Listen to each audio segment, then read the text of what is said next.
በስመ አብ ወወልድ ወመንፈስ ቅዱስ አሃዱ አምላክ። ዕለት 23 ግንቦት በዛ ዕለት እዚኣ ቅዱስ ዮልዮስ ዓረፈ።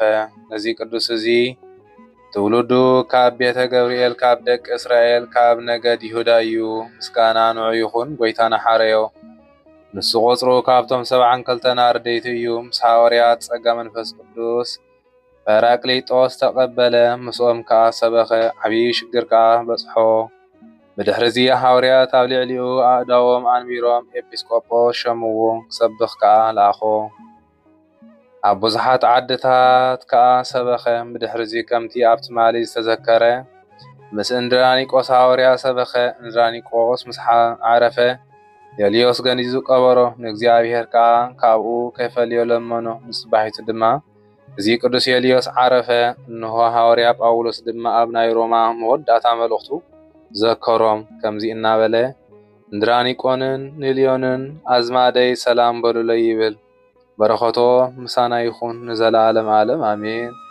ሰላም ለዮልዮስ እምቤተ ገብርኤል ልደቱ ዘተወክፈ ጸጋ መንፈስ ቅዱስ ጊዜ ርደቱ ለእንድራኒቆስ ረድ ሳኒታ እረፍቱ እግዚአብሔር አግዓዞ እምቅኒ ዓለም ዝንቱ በከመ ሰአለ ኢይፈልጦ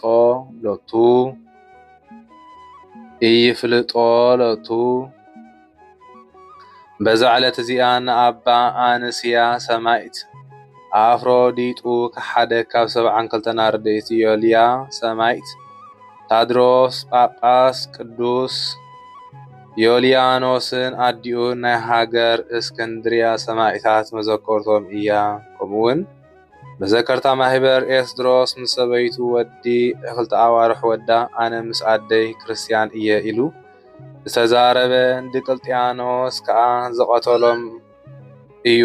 በረኸቶም ምሳና ይኹን ዘለዓለም ዓለም አሜን። ሰላም ለክሙ ዮልያኖስ ወእሙ ዘተኮነንክሙ ለእግዚአብሔር በእንተ ስሙ ከመ ትንስኡ አክሊለ ዘአስተዳለወ ለክሙ ሰበይነቅሁ እለ በክርስቶስ ኖሙ ነሲአ አስራት ለጻመውክሙ ኪያየ ቅድሙ ለዓለመ ዓለም አሜን።